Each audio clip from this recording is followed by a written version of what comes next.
For any percent today, a notoriously difficult category. There's quite a lot to talk about. I'm just going to jump straight into the game and get to everything that there is. This game, don't ask me about the story. It's a crash game. It doesn't really matter. So, something you're going to be seeing quite a lot that I'm going to talk about now is that movement in this game looks kind of familiar to other crash games if you've ever watched other runs, where we're going to be slide spinning a lot. And by that I mean I'm going to be having a sore thumb by the end of this hour and a half, because all I'm doing is mashing circle and square over and over and over and over again. Slide spinning is by far the fastest way to move. Ideally you never want to be walking if you can help it, because walking is slow. This game is fairly long, fairly challenging. There's a lot of broken tech in this game, a lot of skips. So if skips are your kind of thing, this run is for you. If you like watching Crash break boxes, this game and this run is probably not for you. So hopefully no one's like, why is he missing all the boxes? It's completely intentional. Do not worry about it. Also, I might get this out of the way now. This game has a massive problem with accidental body slams. So anyone that's played it, I'm sure, knows about that. But anytime you see me body slam, I promise it's an accident. So just get ready for that to happen like 50 times over the entire run.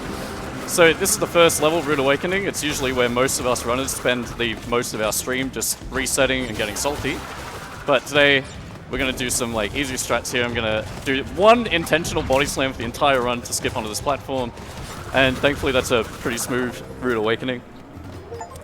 Now this is usually the last level a speedrunner will ever see, because we won't ever get out of it. So Insanity Peak is coming up next. This level is pretty short, but it can actually be very challenging. There's a lot of very challenging rope cycles to make.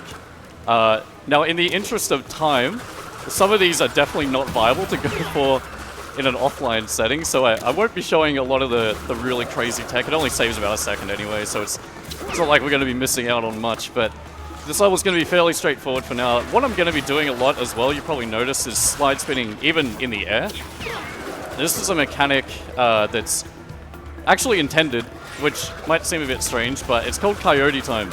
So Crash can actually walk off an edge and still slide spin, which just in the air you get like a little bit of drop down time where you can still act. So I can like slide across like these platforms, for example, or for some much bigger jumps that we'll be doing later, I'll be required to actually fall off of an edge and then slide spin out of the air. So we're going to be abusing coyote time quite a lot in this run as well. Seeing here as well, like anytime there's a hole, we just try to slide spin straight across it. We don't want to stop running and jumping over. It's much slower. So I should also talk about masks in this game. I have one right now, but we won't really be using them quite like other Crash games as well. We will literally never see third mask form in this game. So that's just not going to be a thing. We're usually going to use masks for damage abuses to make certain cycles or go a bit faster. But yeah, that's the first hub world of the game. I can't exactly remember how many there are, but there's a few, maybe like 7 or 8 or something like this. But this is the first one. It's like super simple, straightforward. If the game looks really simple so far, that's really misdirecting, because very soon it's going to get very broken, and there's like a million different run-killing, crazy, out-of-bounds skips in this game. So, but at the start, we get to like chill for a little bit. So, this is the second hub world. This is the boss of this hub is Engine. We're gonna use whoops. Oh, why is that not working? Okay, well I guess the keybind isn't working for that. So, there's usually what you do is you bring up the level select screen to quickly change levels instead of riding that rail. So we're not gonna get to do that, I guess.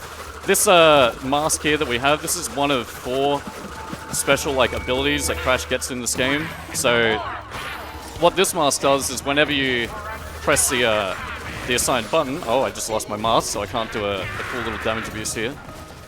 But whenever you press R2, this blue mask will actually phase objects in and out, like these nitros and these barrels. So we can't really do too much with this mask. There's 3 others, and they're a lot more broken. One of them's extremely broken, and it also uses some 30 FPS shenanigans, if that's any indication of what you might see later. But This game also has a couple of rail sections like this. There's no way to make them any quicker. If anyone wants to find out how, please let us know, and you'll probably be loved eternally by the any Crash 4 runner, because these are long and unskippable, boring rail sections that take a lot of time. And then we're straight back into another one. Isn't this fantastic? So we get to just relax for a little bit.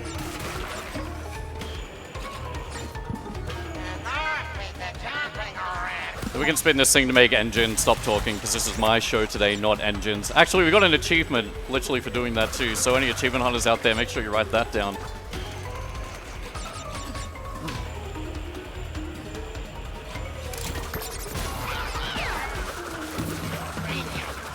Oh, okay, that's fantastic.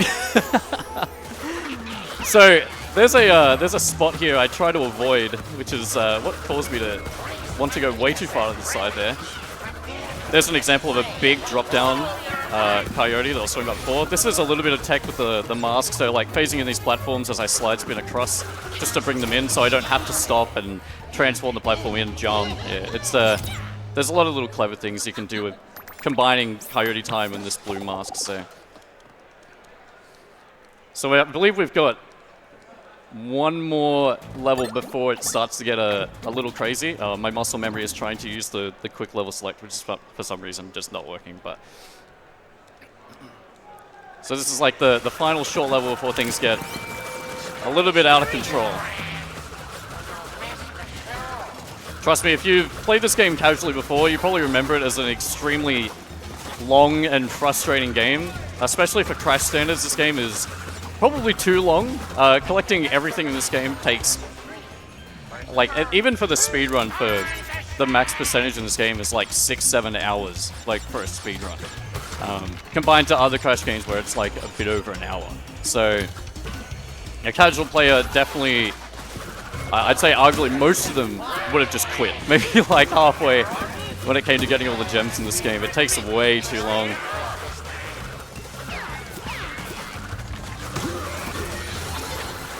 There's some more blue mask stuff here. Gonna phase these in as I approach these. Another big coyote jump there, so like dropping straight down into the air. And that's Crash Compactor out of the way. So now things are gonna start to look very broken. If you have played this game, this is about to probably be a bit shocking to you if you've never seen this, and hopefully I land it first try. Otherwise we have to run back and reattempt it all over again. So, hit the road. A long time ago, this level had no skip, and eventually it had a skip that was thought to be only viable with a mechanic called triple spin. It's a new mechanic you get when you finish the game. But we did find a way to make the skip work, and we'll be coming up to it in a second here. I only get one shot at it because we have to break a checkpoint. So if I break the checkpoint and fail, then we actually just have to restart the level to reattempt it. So hopefully that doesn't happen. I need this mask for it as well. So we're jumping on this invisible wall onto this invisible wall, and now things look pretty broken. We're actually going to go across to a completely out of bounds area over here, onto an invisible wall up here, and then we're going to simply just jump into the final chase section of the game. So in this part, you're actually meant to be in the Atlas Sphere, I believe it's called. It's just like a ball, and you're meant to be running away from this truck in the ball. Except now we're doing this sequence on foot, or rather just on our legs, because we're just going to be slide spinning. We're not going to walk ever in this game, right? So you've got this truck chasing you, and of course this looks kind of silly. None of the barbed wire in this section, any of the hazards like the oil, nothing can slow you down. You can still break boxes, but once we get to this point, you're forced to get back in the ball, which is probably quicker anyway, so it's no big deal. But that's the first very broken looking sequence in this game, and it saves quite a lot of time. You skip like maybe 3 or 4 different 2D sections doing this, so this was a pretty big discovery back in the day. But the rest of this is very auto-scrolly. We can't really do anything, but I might start talking about the next boss that's coming up, because that's also another skip, and It may or may not take a couple of tries, we'll see. Hopefully not. It's a very difficult skip.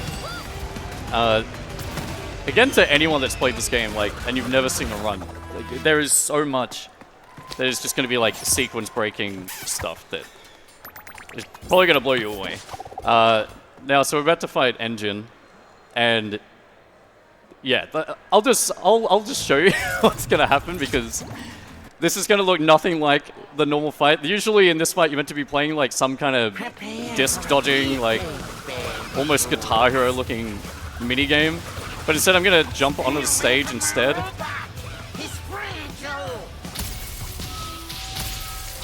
Now these drumsticks have a hitbox for some reason, so I have to get back up really fast.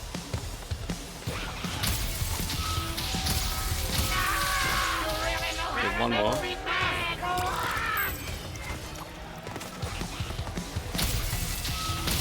Okay, good.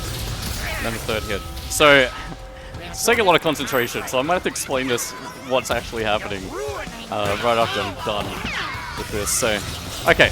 So what happened here was, usually you're meant to wait for this boss to send out 3 minions, and then you spin them, and it flies into the boss, and then you're allowed to like run up and hit him while he's stunned, and you repeat this, and it takes like over 2 minutes. This version of the fight with this skip takes 40 seconds. It's kind of difficult because hitting those drumsticks have to be done at particular times. If you hit them too early, if you hit the wrong one, the boss soft locks and you have to redo it all over again. There's a lot of timing involved, and it's very strict and takes quite a lot of practice, but it's very impressive looking skip. And I'm actually relieved that I got that first try, because it's not uncommon to be 10 minutes into a run and just get to Engine and just fail right there and wish you never played the game. So now we're on the kind of like pirate themed levels. There's going to be a new character coming up that we're going to be playing as, or not really a character, I guess, but more of like an alternate dimension. Because this game is all about like time dimensions and rifts and stuff like that. So there's going to be a bit of crazy stuff narratively happening there. I guess if I had to do my best try of explaining what's even going on in this story, Cortex is the bad guy, and that's about it. I think that's pretty much the whole like the gist of it. So hopefully that's clear, and that's why Crash is currently in a pirate dimension doing what he's doing. So, little small optimization here. When I jump off this rail, I'm sliding towards the camera to make this cutscene happen a little bit quicker. Now, if I'm quick enough to this little platform, I can actually meet this platform halfway and then do a massive jump here to do some nice little platforming to avoid having to wait for the platform to go all the way back and then jump on. And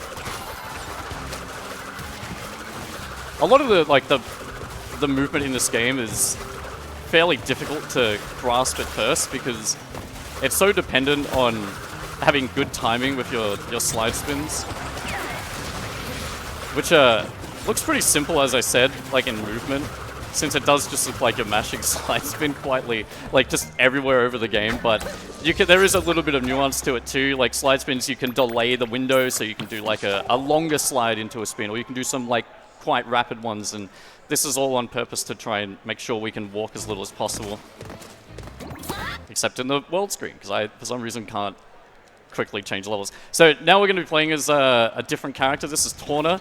Probably not the Torna most of you remember, but this is an alternate dimension take on Torna. The first skip in this level is dying. So what I have to do now is actually restart this level, because every time you die in this game, the camera angle slightly shifts, and it makes this skip very, very hard to do if the camera is slightly ajar. So, try this again. So we're going to jump on this box and then try and snipe this checkpoint, and then Death Abuse here to teleport straight to that checkpoint. Again, another like minor strat, but pretty flashy. And what I can do as well is I can hook shot when I jump on this board and just go straight up to the top one. I missed it there, but it's no big deal. I wouldn't have really saved any time anyway. So now this game has 3 additional characters that you play as, so of course Torna is being one of them. The other 2 we'll see a bit later. I won't spoil them just yet. But each character all has their own tech involved as well. Torna is fairly basic. She only has a kick, so instead of Crash's spin, she just has a like a spin kick. And she also has a grapple shot on her R2. We can do a little skip here onto this little platform using that enemy as a boost. So yeah, she has a hook shot, which is just used for scripted sequences. This is just the kick I was talking about, and that's it. That's her whole kit. Oh, and like a kind of like a belly slam. So we're going to damage abuse on this enemy here, just to lose our mask a little bit quicker than trying to kill him and then making that rope cycle. So another small thing, when you kick off of any platform as Torna, like I just did, onto that final rope, you get like a very, very minor speed boost. So, talking of broken levels, if you thought Hit the Road was broken, we're about to one-up that. And this one carries a little bit more risk. It's the same premise of if you screw the glitch up, you have to reattempt the whole level. So hopefully I won't have to do that, because this run is kind of tight and difficult, and I would really like to screw up as little as possible. I will give a little, like, small visual warning on this one too. It's not going to be rapid, however, just as a courtesy, I will be pausing the game a few times over and over again, and if this does cause like any distress like visually for you, I would recommend just maybe like, I'll let you know when it happens, but just a small visual warning that maybe the rapid pausing might be a little bit too much for some people. So this is a jetboard. There's nothing much interesting happening with this. Now there's supposed to be a whole second section with a jetboard in this level, but I have a feeling that's not going to be the case. Ooh, that was close. This section has some really tight cycles to make that are fairly difficult. I think I'm going to be too late. This is a nitro jump abuse here, so I keep my mask when I jump off a nitro if I do it from the far side of the nitro. It's also frame dependent as well, so this game has some frame rate memes to it. If you're on like 120 FPS, for some reason you can jump off of nitros on that angle. Now I'm going to change the FPS to 30 here. I also need to take damage because I need to get rid of this mask. Now this is going to look extremely weird, and I'll try and explain this if I land it. So I'm pausing the game until I see that I'm dead, and then I'm going to change the FPS back, and I'm going to res crash from the dead. Now this is very strange. The reason why this works is because in this game, whenever you die, you can mash triangle to essentially like skip the long kind of like animation of waiting to respawn. And no enemy here can like touch me. I can't die unless I fall, in which case the game will soft lock. But this is basically like a zombie mode. So for this part, you're meant to be on a jetboard, we can just go straight past it because we can't die. So we're just going to go pretty much all the way straight to the end of the level. But in this game, when you mash triangle after you die, you respawn quicker. If you kill Crash while on a vehicle, and you pause on the first frame that he dies, you can pause the game, and then you can press triangle on the pause screen to skip the respawn animation. And if you do it that way, you can just bring Crash alive, because now the game doesn't know it. Now there's meant to be a boss here called Louise, like this big fish, but the fish doesn't exist. We're just gonna run straight past the fish now, because technically we're dead. I'm so happy that worked first try, because that is very scary to do. Now, if you think it doesn't get more broken than that, it's gonna get crazier and crazier and crazier.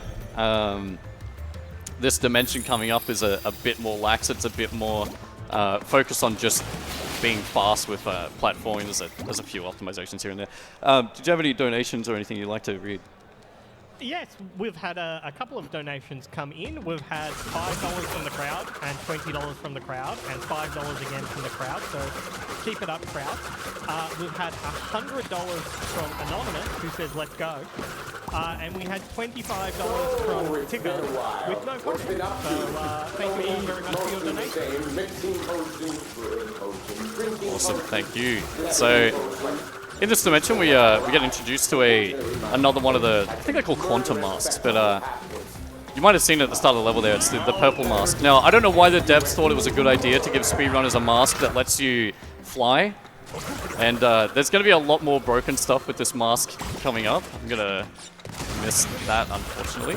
But yeah, basically this game is like, it wouldn't be anywhere near as broken if the devs didn't put these masks in the game. Now this level, we don't really get to do too much with it, but you will see some pretty crazy stuff.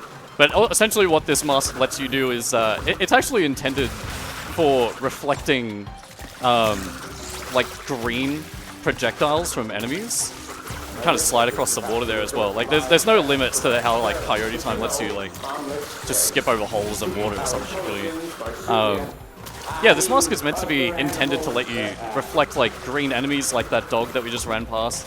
I'm gonna do a little out of bounds here as well. Again, only possible because of the purple mask letting me boost myself way up into the air. So that was a pretty smooth give it a spin. Kind of butchered the explanation of this mask because there's a lot of concentration and a lot to talk about. So forgive me if I start one point and then just change off of it while trying to talk. But yeah, this mask just lets you reflect projectiles and also gain a lot of air when you slide, jump, and spin and all that. You can carry like a lot of momentum and fly with it. So there's a cool little trick you get to do on this level. So these green dragons will kill you in one hit, so we have to avoid them. Just like most enemies in Crash games, if you don't have a mask, you'll just die. So the boss of this dimension is Embryo. Again, this game kind of just focuses on the classic villains and characters from Crash. It doesn't really introduce like many new ones. With a lot of ropes, usually we want to meet them halfway and then just jump off them. You can get a bunch of momentum if you jump off the rope at the right time.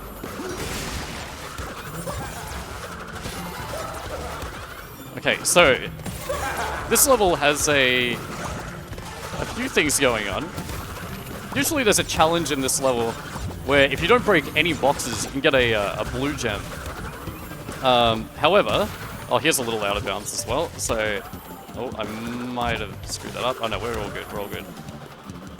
I won't get to show the rope, unfortunately. If I make that rope cycle at a certain time, I can get onto it and then really abuse this mask to like fly super fast. I won't get to show that off, unfortunately, now, but that's all good. So if you know about the blue gem in this level, you're not allowed to break any boxes to get it. However, I'm going to show you a way that you can still get this blue gem, even though we've just kind of like ran through the entire level and definitely smashed a lot of boxes that we shouldn't along the way. So we're going to bounce off this box here onto an invisible ledge, and then we're going to jump through the ceiling up here. And now we're out of bounds, and the blue gem, I missed it. It's right there though, I promise. So there's the blue gem for some reason is just kind of like hidden behind that wall. Most of the time when you do the skip, you'll just pick it up because you'll run into it. Yeah, but if you don't break any boxes, I guess the game is just coded to bring the gem like out of the ground. But I mean, we didn't get to get it, so oh well. This is off balance. Again, this level has some fairly challenging, like fast platforming to it. But there's going to be a pretty massive skip in this level too. Most levels in this game are quite broken, as I'm sure you've gathered so far. And if they weren't as broken as they were, this run definitely wouldn't be the kind of like the run that I like really love as much as it is. Like if you did this game kind of glitchless, it wouldn't look anywhere near as good. There's some little like clever platforming here to skip a little cycle on those platforms. So whenever I slide, spin, and jump, if I transform into a Kano at the right time, I get like a bunch more momentum, so I can carry my speed and get a lot more distance.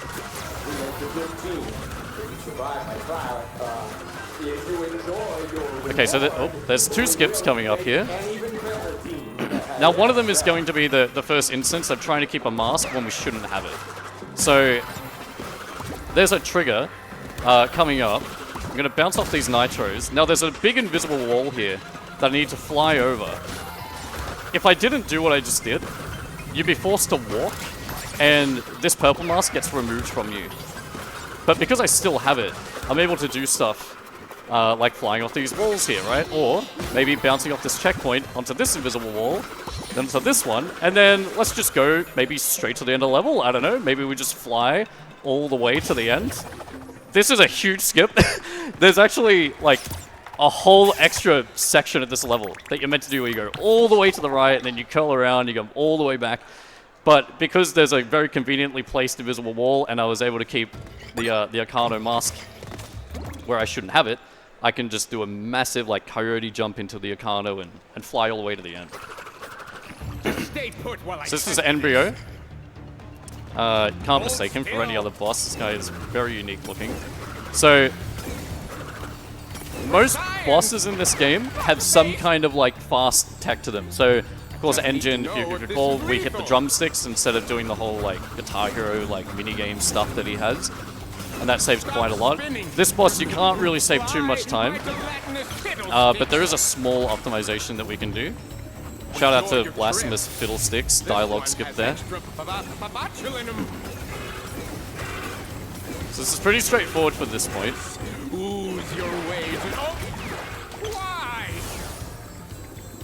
Why don't people take me seriously? I ask myself that every day. So in this part of the fight, Embryo is going to transform into this green guy, and the game is going to give us a Arcano. Now usually what you're supposed to do with this mask is bump into him several times. It can take like 3-4 bumps. If you change into a Arcano when you bump into him and then immediately swap out, it just pushes him off the edge in one hit. Not too sure why this works the way it does, but yeah, this is pretty handy. It just saves like a decent little amount of time. So again, here we go. We just bump into him and just change out, and he'll just fall off the level. If I stay in Arcano, it's going to be like, again, like maybe 3-4 bumps. So for the rest of this fight, it's pretty much the exact same thing. We're just going to use that same instant bump tech here again. Just like that, and then Embryo's dead, and that's the whole fight. So now, the next dimension coming up will feature another character with their own, again, you guessed it, very broken skips. There's a trend here with this game. I don't know if anyone's ever watched like a Crash to Insanity run, but by the end of this run, I'm sure you'll probably get like a similar vibe to that. Like the game is extremely broken. You spend most of it outside of the game where you shouldn't be.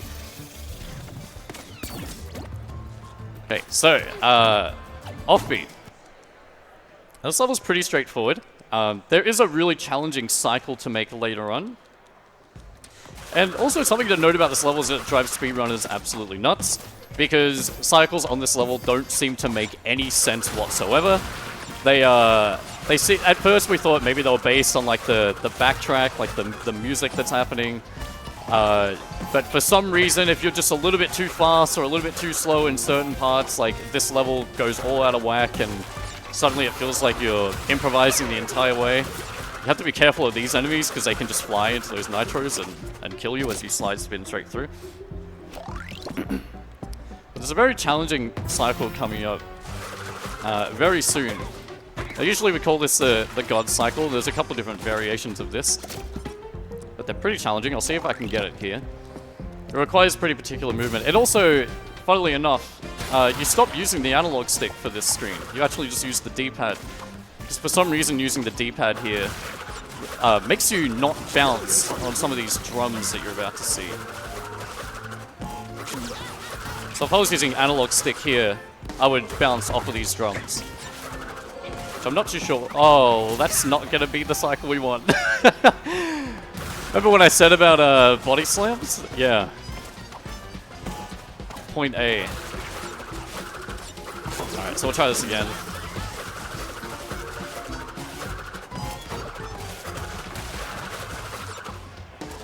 So, I mean, already these blocks have, like, kind of moved. Just because of dying. Oh, yeah. Okay, and then now these ghosts are shooting in a different order, too.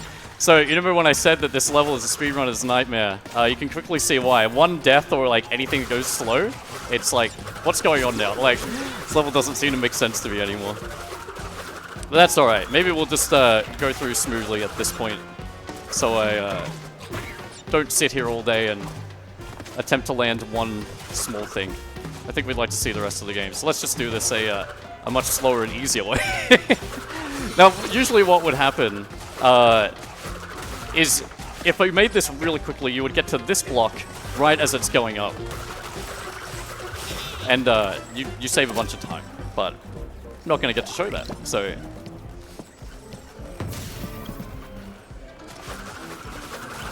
Now the rest of this level, again, it's fairly straightforward. There's not too much flashy stuff happening, but deservedly so. This game should have some breaks in it, because if it didn't, then we'd just be doing crazy skips back to back. This one would get very tiring very fast.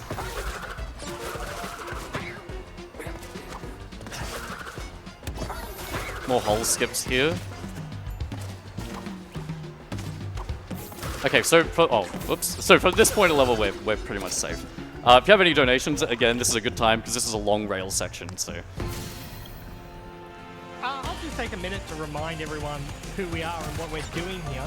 So we're AusSpeedruns. We're a group doing speedrun events to raise money for charity. For this event, we're raising money for Game On Cancer, a charity which funds early career cancer researchers who are working across all areas of cancer research.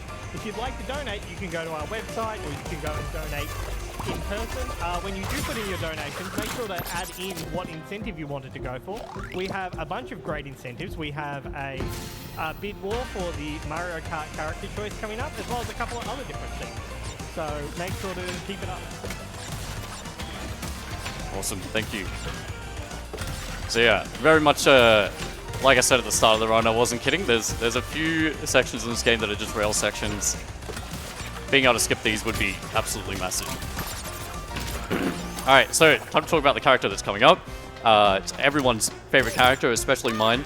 It's Dingodile, and Dingodile in this game is a little bit different to how you would see him in other games. He doesn't have his flamethrower, which is kind of lame, but he does have a vacuum cleaner, that's obviously pretty hype, right? Like, vacuum cleaners are pretty cool. So in this level, it's pretty much what we're going to be trying to abuse the most is the fact that Dingo's double jump is really, really far. And by really far, I mean, like, he's like an aeroplane. Like, he can just, like, fly really far. So, in terms of his moveset, it's pretty basic again. He just has, like, a spin, and he has the vacuum. He doesn't have a body slam, like Taunter and Crash do. However, he still gets masks. I don't know why he doesn't get Aku Aku. Well, actually, no, that'd be for a story reason. So I don't really know the story that well. So, gonna jump on this little sign here. It's just a little faster way to cut around this corner. Just, again, like, using this vacuum to go as far as possible. I made all them tablecloths myself. Now, this level is about to start looking very broken. And it's been a little while since we've had a big skip, right? So, instead of having maybe one skip, I guess this game was generous to give us 2 very large skips in this level. Well, actually, there's 3, but the first one is probably never going to happen in a real run, so never mind. Anyway, this is all out of bounds. We're going to jump on this roof, and there's a big invisible ceiling right here. And then we're going to fly to another invisible ceiling right here. Now, this skips a decently large section. There's a checkpoint and enemies and everything still present in the level right now. There's an enemy right here. I'm going to attempt to do this all without knowing where I am. So there's enemies on these platforms, and we're good. So that's actually scarier than it looks, but you basically have to just know the layout of the level, and you can do all of that without anything loading in. And then this is where it gets a little bit crazier. So convenient invisible wall right here. Let's see if I can get this first try, hopefully.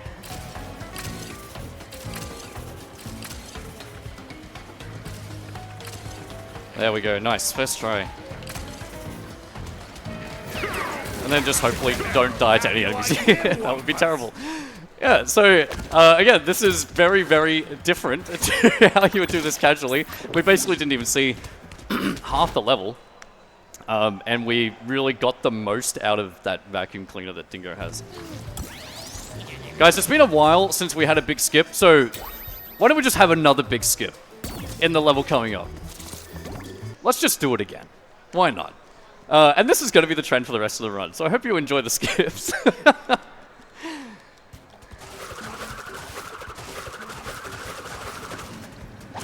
Okay, another straightforward jetboard section here. Unfortunately, there's nothing we can do with the jetboard. I mentioned earlier, if you remember, about using the 30 FPS to pause on the first frame you die while on vehicles. Unfortunately, you can't do anything with the jetboard on this level like you could on Jetty, so we're not going to be seeing any of that.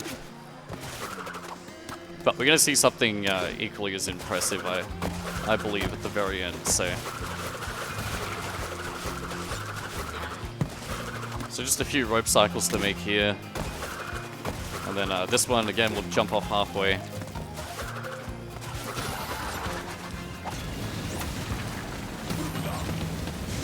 There's a small little cycle you can try and make in this section. As long as I'm on point with my movement, we can try and skip one of these mines that are going to be right at the end. If you hold forwards and only forwards while jumping off these ramps, you get a little boost. And we need to use that boost to get past this mine, which we just did.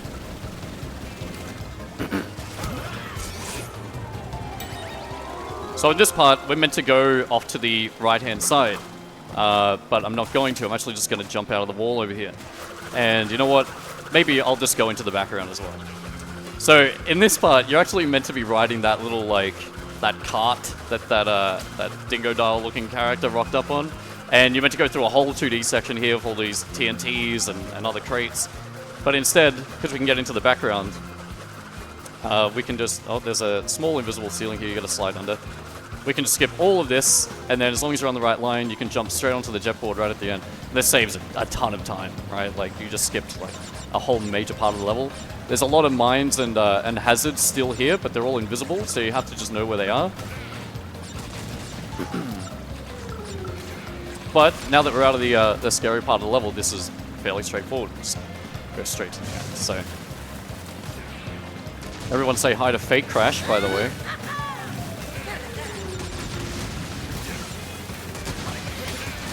And that's Run It By You. So, another skip in the books. What's that, like 15 skips by now? There's probably like another 40 I'd have to guess. So this part coming up, we're about to go to another dimension, and it's going to feature another mask. This mask is meant to control time. Essentially, you press a button and it slows down time, and it allows you to basically, like, well, there's like little puzzles in the level that you're meant to like slow down time, and so you can make things. But what we're going to do is, as soon as we start this level, we're going to change the game to 30 FPS. And things are going to look a bit silly very fast. So what's happening here is when I activate this time mask, instead of slowing down time, if I press 2 buttons at once, you kind of just get like a little teleport with it instead. And die. It's very hard to control. It takes a lot of practice. And actually, for the longest time, I didn't like going for this because I found it too hard. And then we'll change it back to unlimited, so the game is actually playable. But yeah, basically what you're doing there is you're pressing both assigned buttons to the mask, which is triangle and R2 at the same time. And that will turn the mask on and then immediately turn it off. And that just allows you to do these little teleports. They're going to look a lot crazier on the next level after this one, so... but the downside of playing in 30 FPS, is, which is why we don't really want to stay in it most of the time, is the fact that being in 30 makes your inputs very unreliable. They basically drop a lot more often. So if you can avoid staying in 30, it's definitely preferable. There's another skip here you could use with 30, but in the interest of time, I'm not going to attempt to show that off right now. It's basically just like what we did exactly at the start of the level, just with more teleports. But so the rest of this level is just going straight to the end. However, that's not the end of 30 FPS stuff. There's a lot more 30 FPS strats on the level coming up. Maybe time for a quick donation if you have one. Sure, we have $10 from AusSpeedruns. So thank you for your $10 donation. AusSpeedruns, yeah, that's what they call escalators in England, if you guys didn't know.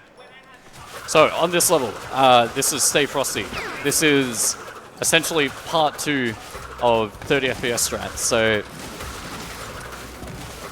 what I'm going to do is pick up this mask here, change to 30, and then hopefully, if my movement is on point, not die here. Now I'm going to stay in 30 instead of swapping out.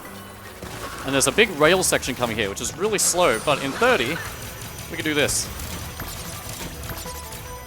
Now, this is, you have to time this in a kind of particular way, because if you do this little warping too fast, you can skip triggers by teleporting straight past them, which mean that you won't be able to open up certain doors on that rail section, which means you just run into them and die. So there is a slight rhythm that you do need to take there. Ice gives you a lot of momentum in this level too, so whenever I slide spin on the ice there, it carries a bunch of momentum. There's another body slam. If you're keeping count, that's 2. I'm always keeping count. They're extremely easy to accidentally do in this game, and if you're wondering why, it's in other Crash games, if you body slam, there's kind of like a height limit where you kind of have to do them at the peak of your jump. In this game, you can body slam like even a millimeter off the ground. So if you're trying to slide spin constantly and not walk ever, you're trying to obviously press circle as soon as you're next to the ground. Why don't you just rebind, you know, body slam to a different key? You can't. It's the only button that you can't rebind. So if body slam is also on circle, and I'm trying to go fast by always slide spinning, then I'm probably often going to hit circle right as I'm about to touch the ground and get a body slam. Okay, so this is bears repeating.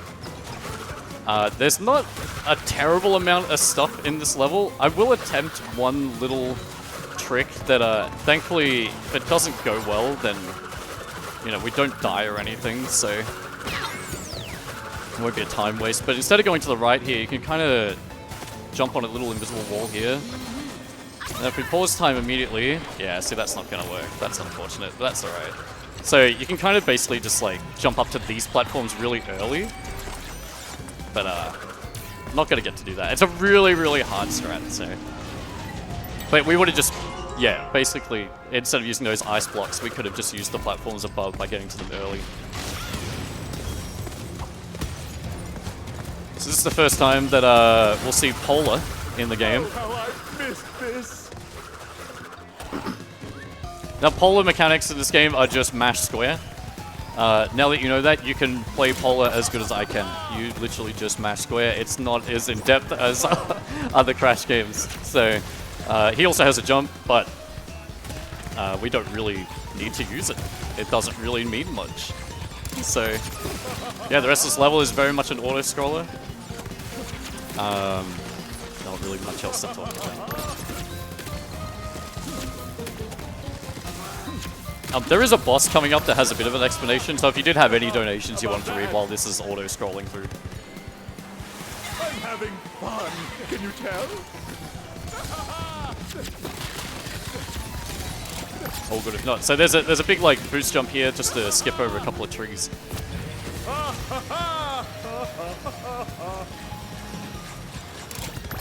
Now, in the interest of protecting the audience's eyes and anyone watching at home, I will not attempt a small strat here. But basically, right before you hit this wall, if you mash escape on your keyboard and start on the controller at a blinding rate, if you get the pause on the right frame, when Crash lands at the end there, he'll slide into the end of the level box rather than like landing and then standing up.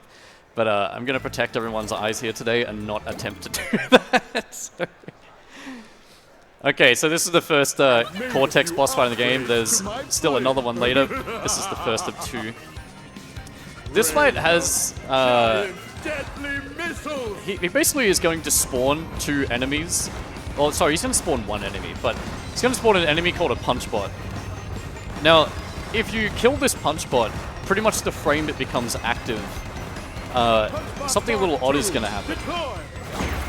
Like this. So the Punch Bot, instead of running into Cortex, you can see he took damage, but nothing actually hit him, right? It flew through him and then out into the background. What this means is that the next time I die, a Punch Bot an extra one is going to spawn. And I can use this to hit the boss earlier and basically skip a phase. I'm going to try and get 2 out of 2. Alright, I only got 1. So what I'm going to do now is I'm going to die on purpose here and respawn, and this is immediately going to spawn another robot. And now I can just skip all those projectiles and we can just hit him again. Well, if you won't Now, if I play would have gotten fair, two, then neither will I. there'd currently be a second Did I do robot that? like spinning around, and then as soon as his health bar comes back on screen, we could just hit it, and then the boss would be dead, and it skips the fourth phase of the fight. But we won't get to do that, but we'll take one. I wonder what happens if I hit all the buttons at once. Feel the wrath of Cortex. That might be a PAX first. To anyone that doesn't know, that dialogue line that just played is a 1% chance to happen. So I think that deserves a bit of a clap. I didn't think that was going to happen. Trust me, it's definitely 1%. Don't go boot the game up and do the fight for yourself and debunk what I just said. It's definitely 1% chance. It's a reference to the Wrath of Cortex, clearly. Let's go to the next dimension. By Cortex. This is a, I guess, like the Jurassic dimension, dinosaurs, etc. Now, Blast of the Past is, there's not really that much to do in this level. There's a very small, quick thing at the beginning. I'm going to try and slide over this log without jumping over it. Now, this is just a little bit quicker. It lets me basically just beat one cycle. But, you know, we're trying to go a little bit fast, right? So, we want that one little cycle. Straight into a rail section. I love rail sections. Can someone please find a way to get Crash off of these rails and save us approximately 4 hours in a 1 hour run? That'd be fantastic. Also, this kind of like forces me to break the boxes, and I'm not about that, man. I'm not about that. I'm an any % guy. All right. I'm scared of the Wumpa Fruit. I don't want this. So, quick 2D section here. Now I'm going to damage abuse on this lava, and just to get past these here, essentially, it's just to beat that one cycle. You can also use a mask on this one. I don't always trust slide spinning over these lava holes here, because for some reason they can still hit you. Now this is the intended use of the time mask, which is just slowing down time. This is not the 30 FPS mess that you saw earlier. Guys, wouldn't it be awesome if at the end of this level we had another rail section? I mean, at least the music kind of goes with like the timing on the jumps, right? Like they put some kind of thought into this.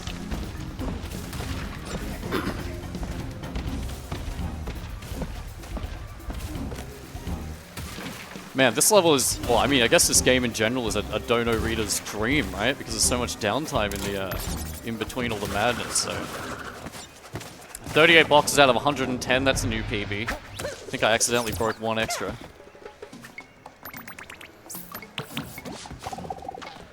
Okay, next level is Dino Dash. This level's decently long. Oh no, actually no it's not, it's Fossil Fueled. I've played this game before. The Dino Dash is the level after this. This level we play as Cortex, and this is every speedrunner's, like, everyone hates this character. This character, just to put it simply, doesn't work. And of course it's Cortex that doesn't work, right? It just makes sense that the villain should be like one trying to sabotage like your controls. So, Cortex's kit is pretty simple. It's a dash, which is this like teleporting dash thing here. And he also has a gun that turns enemies into jelly, so you can turn them into bouncing platforms. I'm going to die here on purpose just to reset a cycle. So I can do like a little hyper jump here. If I boost into this platform and transform it at the same time, I can get a bunch of air if I could land it. Oh, this is not going well. There we go. So that took quite a few attempts, but essentially that's just called a hyper jump. You're kind of like dashing into the platform and then into a range where if Cortex touches the platform, he'll get a jump. But you're turning it into a jumpable platform when you're already touching it. So it just gives you a ton more like air for some reason. I don't know why. I did lose my mask. I'm gonna have to be a little bit careful for this end section. Because dying here would be pretty dire. But yeah, Cortex just has his gun and his dash. You can jump off this box here. Just a cool little Haven't strat. seen mushrooms that big since I left the Gigantizotron running overnight. Oops.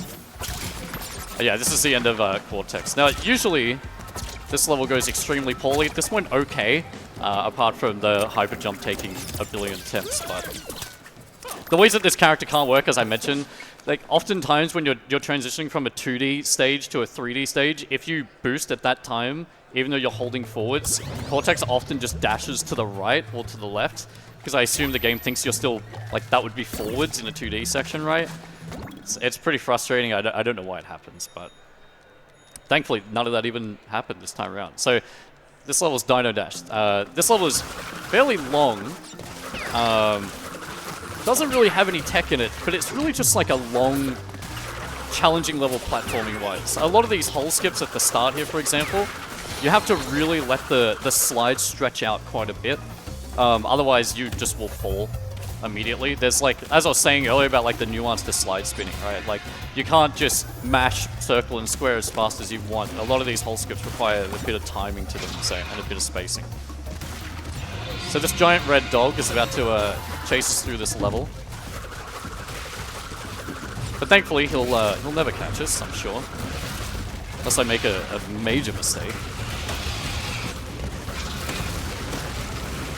The dinosaur's probably also complaining about slide spinning being a mechanic at all. Ooh, well, talking about almost dying, it almost happened, but... I mean, there was no chance for it, right? There was just no chance. Alright, so straight into a 2D section. Man, people who like love watching completion categories in Crash games must be hating this. Like, every box that you run past, they're tearing their hair out. I'll get that one for you, and maybe this one, okay, but no more. Okay, these two as well, but no more after this. No more after this, alright? That's just for the people who like seeing somewhat completion. If you touch these mushrooms here, you get slowed down a bunch, we'll probably die. So you're going to be trying to avoid that.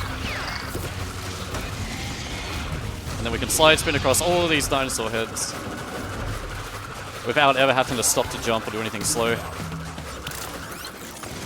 This section is a bit of a nightmare casually. These slide spins under these platforms have to be, well, these walls, sorry, have to be really stretched out, otherwise you'll just bump your head, fall straight into the lava.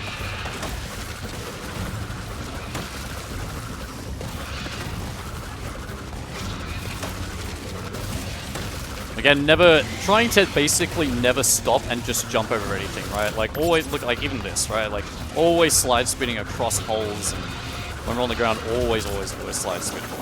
My thumb is feeling fantastic from doing that motion over and over and over. Okay, so we're about to get into... Okay, well, I don't know why that guy fell asleep when the most exciting part is about to come up, but we're pretty much getting into... May I assist?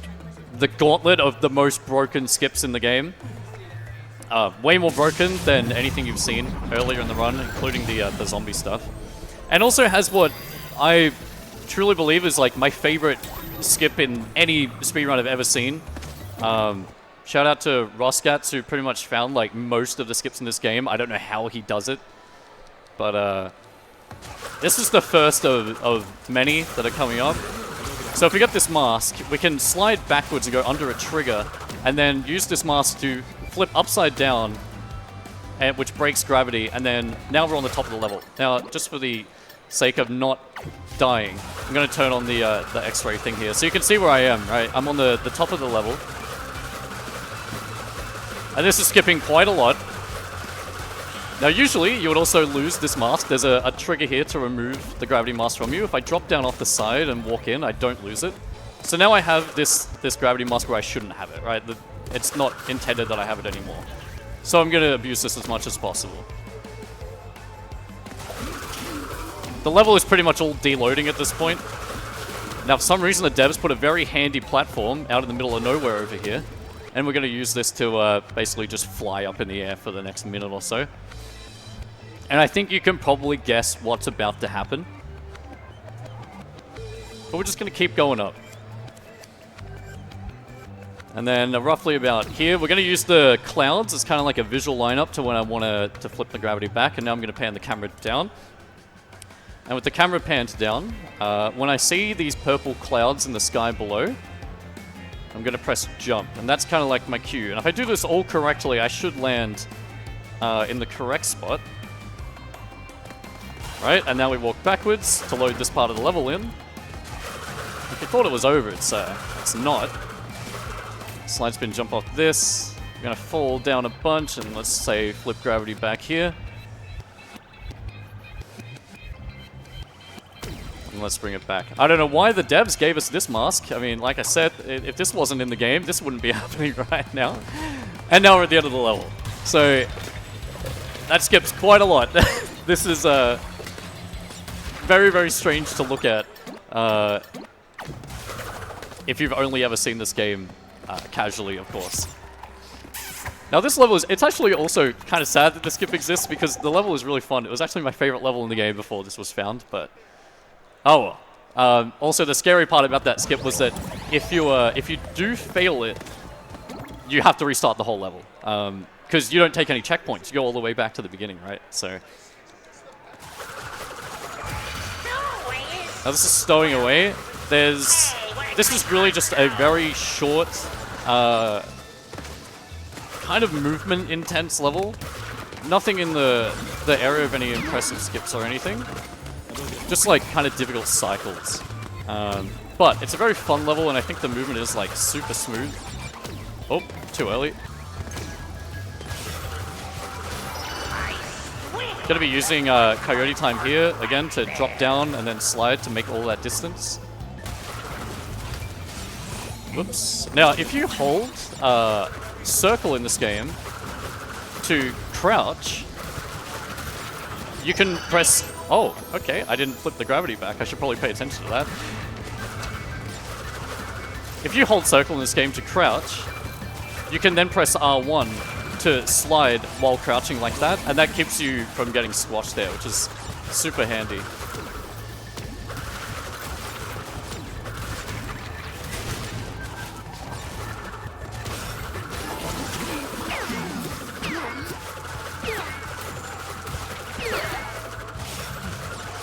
I hope we never find any skips in this level, to be honest, because I just enjoy running through it.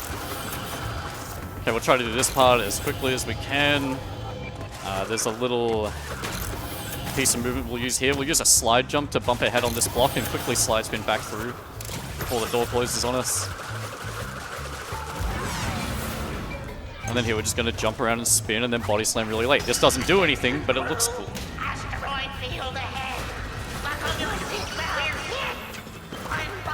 Okay, so now this level is basically over, I'm going to start talking about the next skip now because it's by far the scariest thing in the entire run, and if I screw it up, I'm going to have to reattempt it. I really hope it doesn't take more than one try.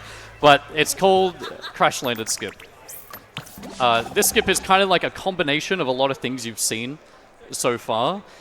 You only get one shot at it, and you have to reattempt it if you mess it up.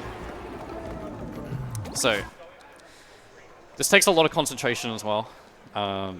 So I may not actually really talk that much while I try to set this up, but it's going to be a combination of the zombie glitch you saw earlier, and then quite a lot of out of bounds as well, and a lot of blind movement too. So,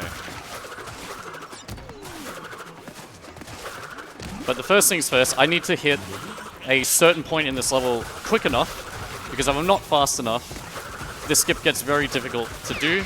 Because the background of this level is always moving, and I need to use the background to line up the very end of this skip.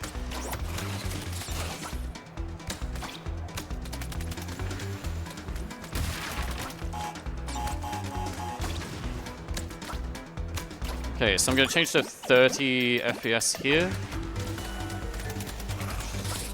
Okay, so I'm going to pause a few times until I die. I'm looking at the count on the top right. There I go, I died.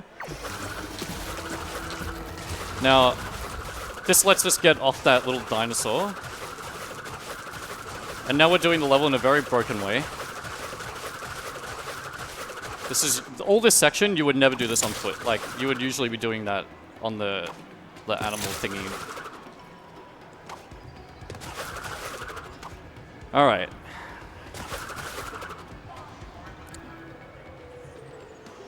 Alright, I'm gonna focus for this because it's Very scary.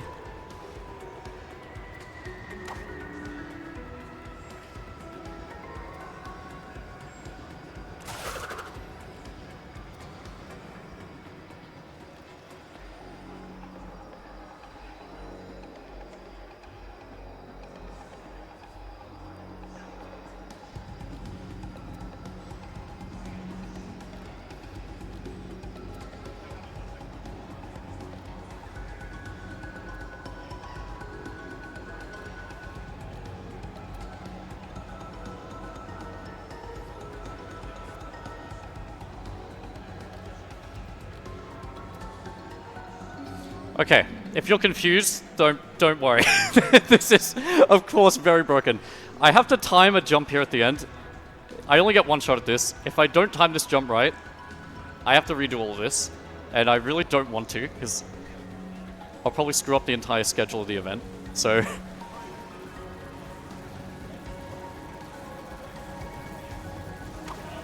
hopefully that wasn't too late or too early.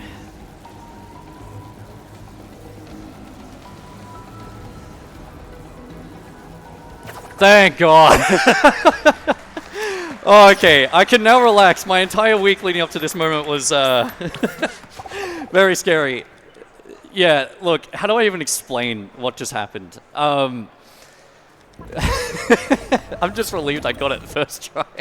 So, we first used the 30 FPS to die on the first frame that we paused the game.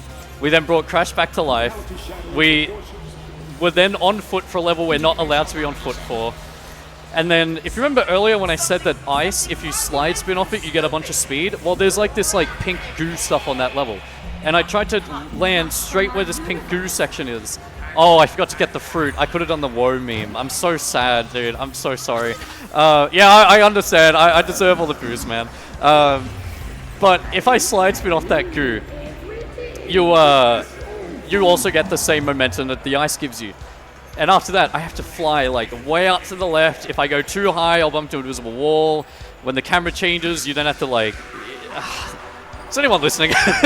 This is way too hard to explain. But yeah, essentially, if you're too slow at the start of the level, everything about that end part changes. I was basically waiting for a visual cue right at the end to count to 3 in my head, and then as soon as I hit 3, I jump. Let's say I was too slow at the start of the level, then maybe I have to jump at 2 or 4 or something. It's very, very extremely difficult. Very glad I got that first try. So, this is the next boss in the run. This is Entropy. However, it's male Entropy and female Entropy because of dimensional stuff. But I find it disgusting. I much prefer spiders. Now, if we were running this game on the PS4 version, which I feel like I should mention this, because maybe someone out there has seen it, but there's actually a massive skip for this fight, where at the beginning, you go backwards, and there's a trigger that lets you just finish this whole fight without doing the entire fight. It requires, like, flying out of bounds with a Kano, with the purple mask. On this version of the game on PC, it doesn't work. But it of course saves quite a ton of time, right? So, but no, on PC we just have to do the fight as normal, nothing really to it. So, I'll squash this bug. if you have any donations, now's a great time. Yes, we do. We have $100 from Silver Moon X with no comment, so thank you very much, Silver Moon X. And I personally was just wondering what got you into running Crash games? So I started with Crash Team Racing, actually, the remake of Crash Team Racing. I always loved Crash games as a kid. It was like, I think like most people, it was my childhood. So when I discovered like speedrunning and I started with Crash Team Racing, I felt like the next step was start playing the Crash games, right, and learning the runs for them. And right around that time is when Crash 4 came out, and it just felt like the perfect time. Like, as soon as the game was out, did my casual playthrough, and then I was straight into running the game, so.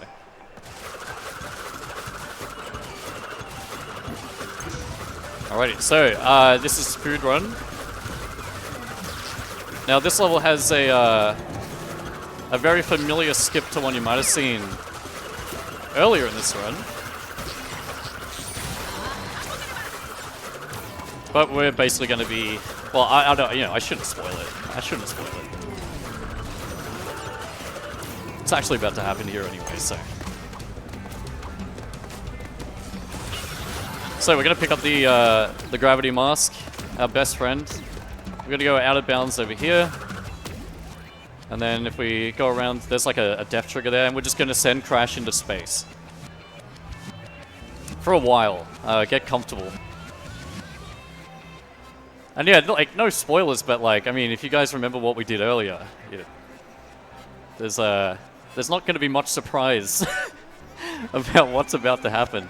But yeah, we're still going up, so. And now we're in space, and it's time to come back down. Now, the thing with this skip actually is that I'm holding a particular angle on the analog stick. And really the only difficulty about this is your thumb not getting tired and slipping. Apart from that, this execution is fairly straightforward.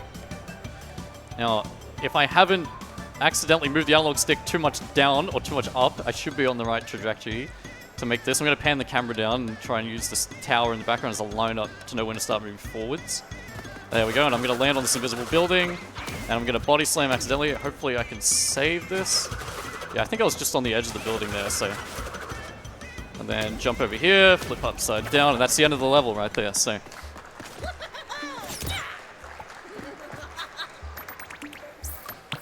I had a very funny feeling in my chest when I body slammed there. I was like, oh no, please don't.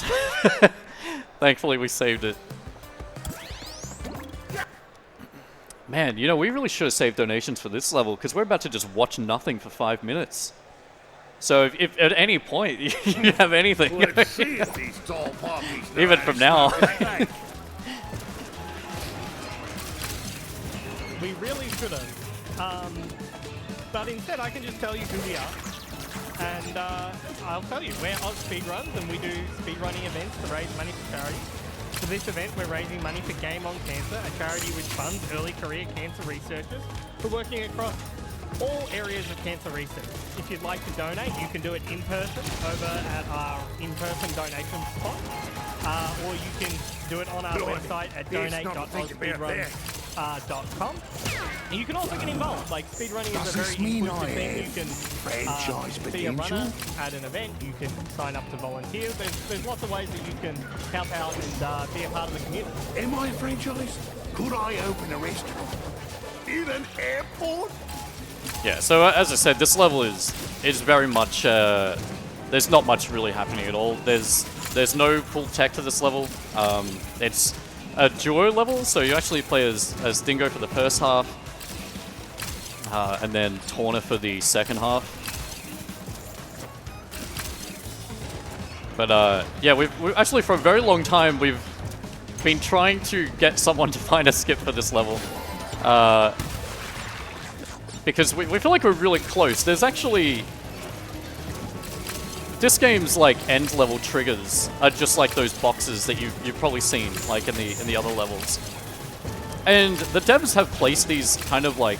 I guess for testing reasons, this is going a bit shady. I don't know why this has got a bit rough, but they've placed these end-level triggers, like, in certain interesting spots, and maybe it was for testing. I'm not too sure. Almost hit my head on that nitro. There's one of these boxes in this elevator somewhere. So if we could work out how to touch it there, I mean, we would skip the second half of this level. So if anyone wants to go do the hard work for us, it'd be really appreciated.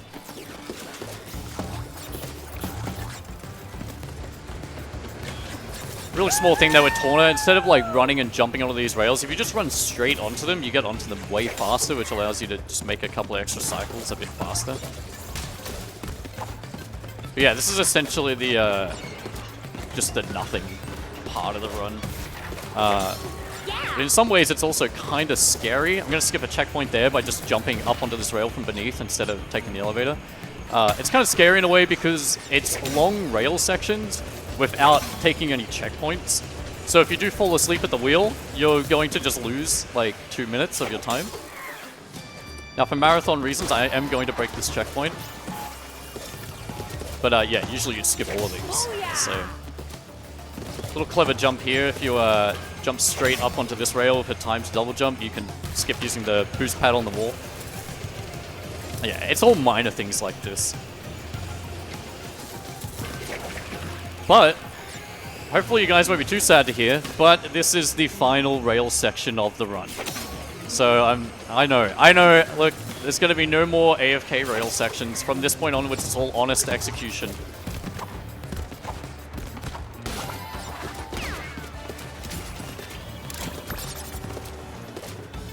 I'm going to attempt to just jump straight to the rail from this rather than going into that platform.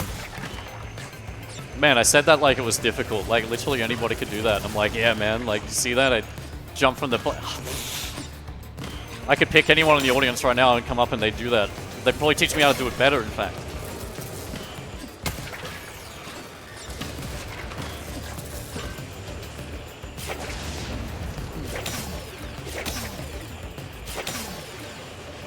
There's one, like, I guess, like, semi, you know, difficult part to this level coming up, and it's the traffic block at the end. There's faster ways to move through it that can be pretty scary. I guess I'll try it anyway, because we do get a checkpoint here anyway, so it's no big deal.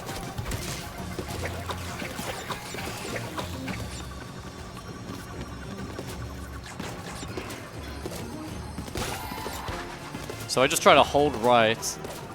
Well, that was a little close. Try and hit on this bus here. That was really close to not working. But spicy fried. Yeah, I think you can get like one bus faster than that. I think you can get that white bus in front of the green one that I got at the end. But yeah, okay, the sleeper level is out of the way. Now we can get back to the fun stuff. Just kidding. We're playing a Cortex level first. Everyone's favorite character. Okay, so this is the final level in the game where you play as an alternate character. Cortex can use his dash just like Crash can use his slide spin to dash over gaps.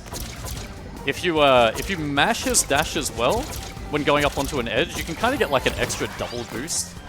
Because I guess just being like close to the ground resets his dash for you, so...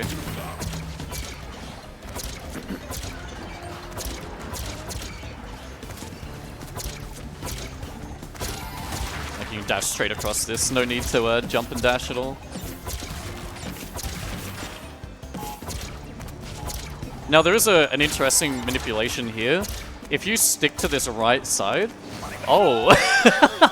I counted the cars wrong. It's alright, I don't need that mask, surely. If you stick to the right side here, there's a trigger that won't start until we move a little bit left right here. It's all the way in the background. But it's basically these elevators here. So what I've tried to do is start this trigger right when I want it. So this elevator is going up at this time rather than like coming down. It saves a decent amount of time. And it's a bit more challenging than it seems. But again, being like a crash run, like there's a big emphasis on like really like challenging movement and execution. This game has quite a lot of it. Now something you also never want to do as this character is boost too close to an edge. Because if you do that and then you jump, I'm sure anyone that's played this game casually would know, but Cortex suddenly can't dash. And you'll just fall to your death.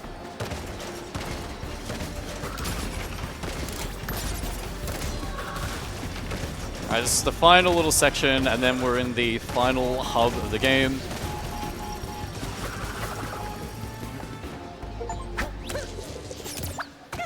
And so far, I would say this run has actually gone way smoother than I could expect. This game is very volatile, especially with any skip that you fail. Having to restart an entire level is really rough. So I'm really glad that hasn't happened. Now this is the final dimension in the game. There's 3 levels here. The first of which is nitro processing. This level is definitely the most broken for this like hub. It also has a a skip at the very beginning that used to be a lot more challenging, but now we have a much easier way of doing it. So thankfully I won't have to sit here and reattempt this like, over and over and over and over again.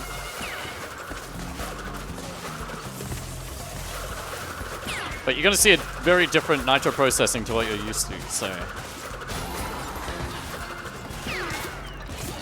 what we're going to do is, you guessed it, pick up the gravity mask, and we're going to attempt to fly out of bounds here. Now there is a lot of death triggers in that sequence right there. Like, the movement is very particular so that we can avoid any death triggers. And now most of the level is invisible. So, of course, having to know like where we are. Should land on a platform here. No, I'm gonna miss the platform. That's okay. We get to reattempt it. The stuff is going to load in now, which in a way kind of makes this a little bit easier, because now I don't have to do it totally blind. But so I'm gonna jump onto this platform, and then use the gravity mask and look down, and now we're leaving the level. That should be enough. Let's flip gravity back.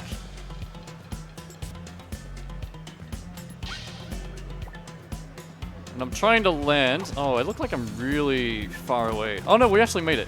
So we're gonna drop down. Get this checkpoint here for safety. More invisible movement here.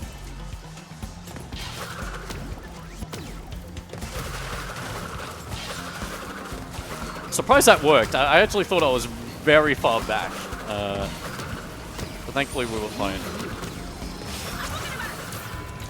Okay, so time warp mask means 30 FPS. And hopefully not dying, because I would really like to keep this mask for this part.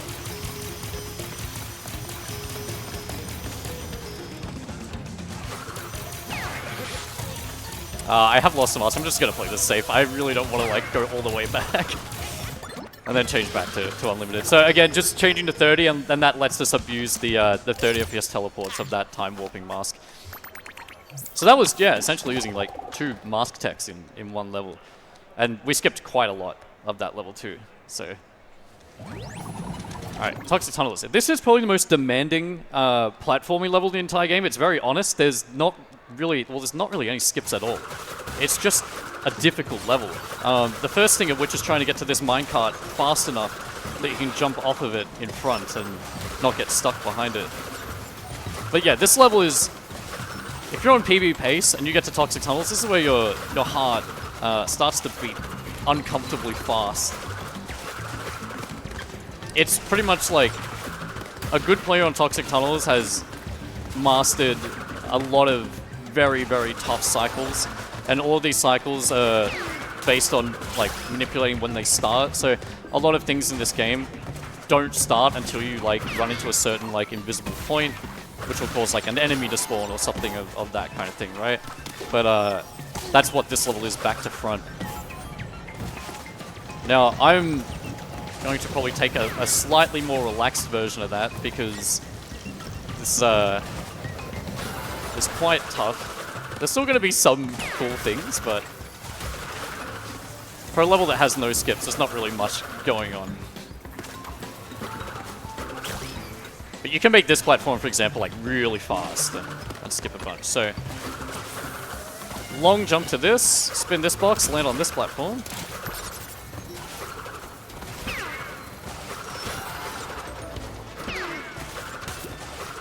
Oh, I'm going to be too slow to get into that gap there.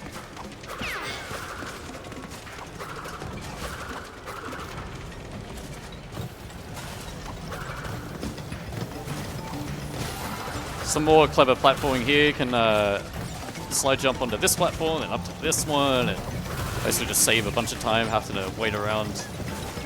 If you get too close to that little railing that little platform's attached to, you will die. It has a kill box attached to it.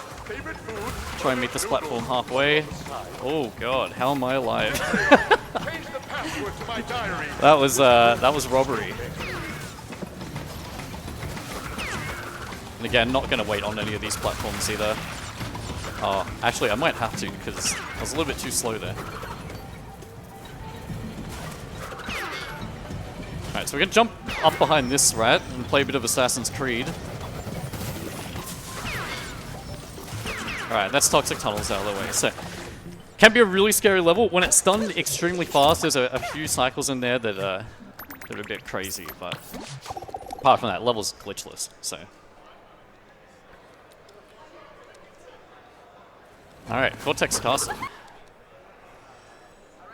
So a lot of people, again, who have played this game will remember this level as probably the hardest for them. I don't know how I changed to Coco accidentally, so if anyone likes Coco, I mean, here you go. At least you got one level to see. This level is... I'm not going to make that cycle anymore, because I kind of got stun-locked when I saw that I changed characters, so lucky I get to show that. But, this level is definitely probably remembered by most people as the hardest casual level for them, based entirely on the last section of it. Which is a nightmare. It's actually the only time in the entire game where I game over it on my first playthrough. I can admit it, so... Okay, so we get to use a Kano for a bit here. Whenever we bounce off a box, we'll quickly transform into a Kano to get a lot of momentum. Now we're going to use the Grav Mask. There's a cool little thing that's going to happen here. We're going to catch this disc at the right cycle and ride it for a little bit.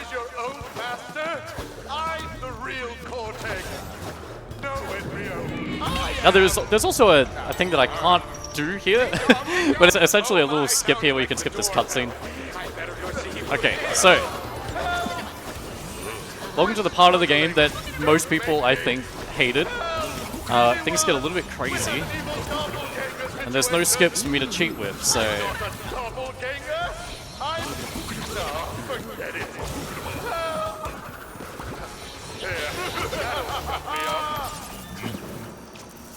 Oh, that's... yeah, okay. That's a shame. Okay, unfortunately I won't get to do the cool mask abuse here, but there's a... if we kept that mask, we can damage abuse through these, like, pink lasers on my left and right. With that, we can basically just go through the rest of this level really fast. I'm kind of sad I didn't get to show that, but that's okay. The rest of the level is fairly straightforward. It's just like one extra little skip to show off, really, but... it's probably because I'm playing as Coco. That's the real reason. If I was playing as Crash, this definitely wouldn't have happened, I'm sure. So... okay, right before final boss, I'm going to change the actual character that everyone likes. Okay, so final boss. This is Cortex, obviously, because who else would be here? This level, this boss, I should say, has a couple of slight annoyances to it, and it all exists in these little platforms that you have to belly slam and kill. These platforms are RNG. They can either pop up immediately, or they can pop up after like 2.5 seconds. Like, there can be a long delay. And in this part of the game, when you're on the final boss and you're trying to go as quick as possible, it's very easy to just body slam too early, and just body slam onto nothing. But hopefully that won't happen. So we have to make sure we stay really high above those blue floors as well. They eat your inputs, so if you're near them, you probably won't get a jump and you'll just fall through the floor and die.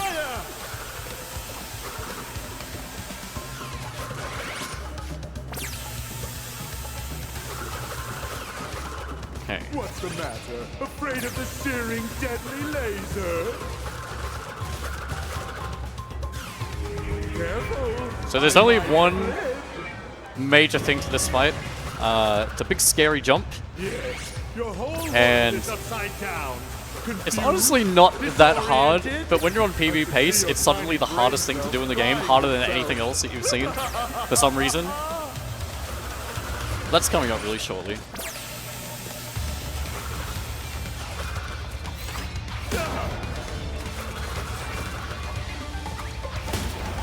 Assistant, go! Can't keep up the pace. Okay, so we're meant to be running around to the right, but we're gonna hang out on this left platform. Ready, set. And then as soon as this platform comes up. I'm gonna body slam this, and we're gonna try and make a massive jump all the way over here. And this is pretty much, if you can make that jump, it's like you get your certificate that you can do, you know, coyote time jumps, right? Like it requires a big drop down into a big slide spin jump, and that's the big scary jump. So timer's coming up very shortly. When I spin the final professor here, there's gonna be 4, so that's 1. This is 2. And that's 4, and that's time. Not like this. I'm so glad that went well. This run is extremely difficult. Thank you all so much for watching. I hope you enjoyed. It's a very challenging game. It's very fun. I suggest everyone, if you enjoyed what you saw, please give it a try. You don't have to do everything at once. You can very easily just get through and add things as you go. But yeah, my name's been Damosk, and I guess also like shout out to my friend Reeds as well, who I practice all day with on this game. Usually he's pushed me to get way better at this game in the past. So shout outs to Reeds as well. I want to do that real quick. But yeah, that's me. Thanks for watching, everybody. Dispose of you. Thank you again, Damosk, for that fantastic run. We have more Crash Bandicoot coming up, so stay around.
Good afternoon, PAX and AusSpeedruns. My name is Nora, back again due to some difficulties.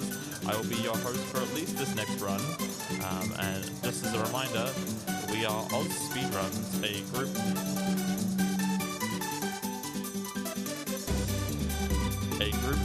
of people doing speedrun events to raise money for charity. For this event in particular, we're raising money for Game On Cancer, a charity which funds early career cancer researchers who are working across all areas of cancer research. If you would like to donate, you can go to donate.ausspeedruns.com. And thanks to our lovely, generous donator, a bear with a shotgun, up to $5,000 of online donations are being matched. So any online donations for the next roughly, I can get up the exact number, for the remainder of the event will be doubled thanks to that matching. Thank you so much.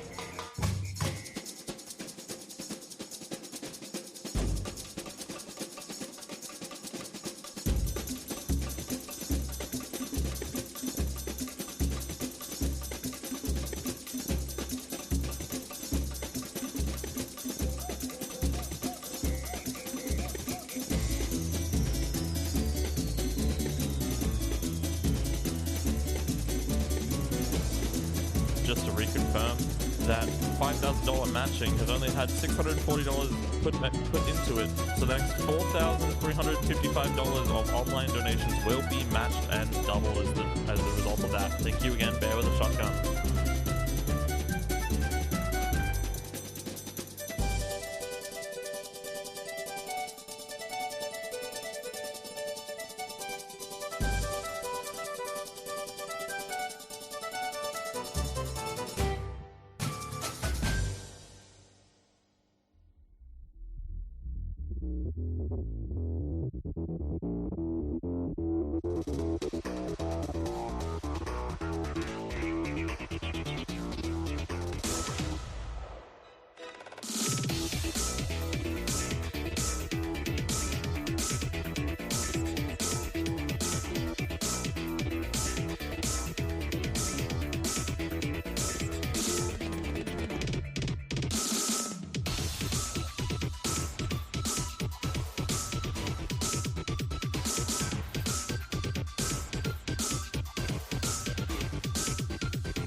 We also just want to take this time to thank our sponsors for the event.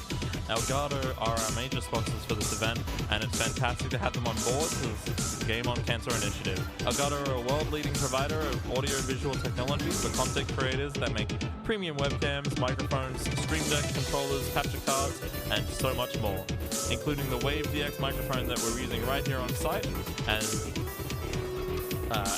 the green screen and keylets that were being used throughout ASM, our major event in July. We also do have some prizes available for donating during this event for people within Australia. These prizes include Elgato Streamer Packs, which consists of an Elgato Stream Deck Mark II and a Wave 3 microphone. We're also giving away plenty of games, including 3 physical copies of Sonic Origins Plus, provided by 5 Star Games, 5 digital copies of Heavenly Bodies by 2 Point Interactive, and 3 digital copies of Speaking Simulator by Affable Games. To enter into the pool of all these prizes, a minimum donation of $100 is required, but even as little as $5 could see you winning one of the games. For more information and the full terms and conditions, make sure to visit prizes.ausspeedruns.com. And I'd like to thank Elgato, 5 Star Games, 2 Point Interactive, and Affable Games for providing these wonderful, wonderful prizes.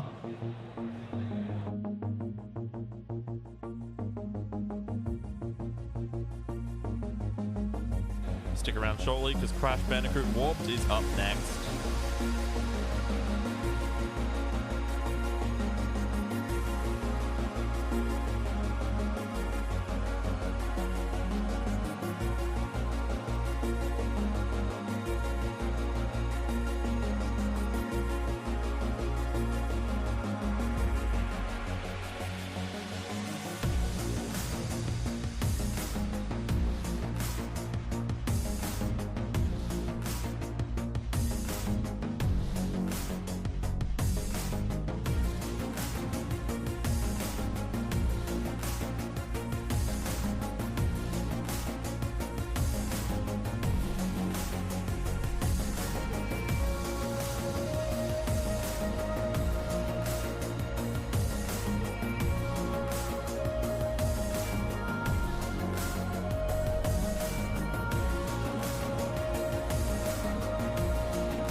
Coming up, we have Crash Bandicoot Warped, any percent, no item glitch by Rob. Take it away. Well, I'm Rab.